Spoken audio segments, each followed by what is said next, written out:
ಬೆಳಿಗ್ಗೆ ಎದ್ದ ತಕ್ಷಣ ನೆನ್ಸಿಡಿರೋಂಥ ಬಾದಾಮಿ ತಿಂದು ರೆಡಿಯಾಗಿ ಕೆಳಗಡೆ ಹೋಗಿ ಕಾಫಿ ಕುಡಿತಾ ಇದ್ದೆ.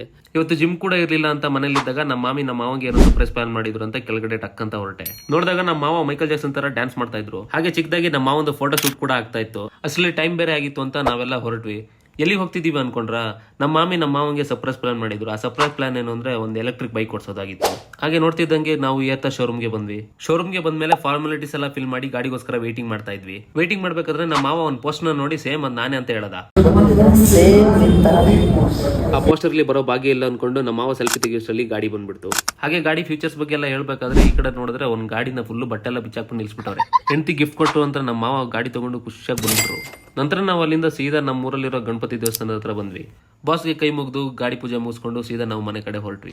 ಇಷ್ಟು ದಿನ ಪೆಟ್ರೋಲ್ ಗಾಡಿ ಬಿಡ್ತಾ ಇದ್ದೆ. ಫಸ್ಟ್ ಟೈಮ್ ನಾನು ಏತರ ಗಾಡಿ ಬಿಡ್ತಾ ಇರೋದು. ಎಲೆಕ್ಟ್ರಿಕ್ ಗಾಡಿ ಇಷ್ಟು ಚೆನ್ನಾಗಿ ಪಿಕಪ್ ಇದೆ ಅಂತ ನಾನು ಈ ಗಾಡಿ ಓಡಿಸಿದ ಮೇಲೆ ಗೊತ್ತಾಗಿದ್ದು. ಏನೇ ಅಂದ್ರೂ ಈ ಗಾಡಿ ಮಾತ್ರ ಚಿಂದಿ ಅಂತ ಹೇಳ್ಬೋದು. ಲೋಕಲ್ ಅಲ್ಲಿ ಓಡಾಡೋರಿಗೆ ಈ ಗಾಡಿ ಬೆಸ್ಟ್ ಅಂತ ಹೇಳ್ತಾ ನಿಮ್ಗೆ ನನ್ನ ವ್ಲಾಗ್ ಇಷ್ಟ ಆಗಿದ್ರೆ ಫಾಲೋ ಮಾಡಿ. ನೆಕ್ಸ್ಟ್ ವಿಡಿಯೋದಲ್ಲಿ ಸಿಗ್ತೀನಿ. ಜೈ ಆಂಜನೇಯ.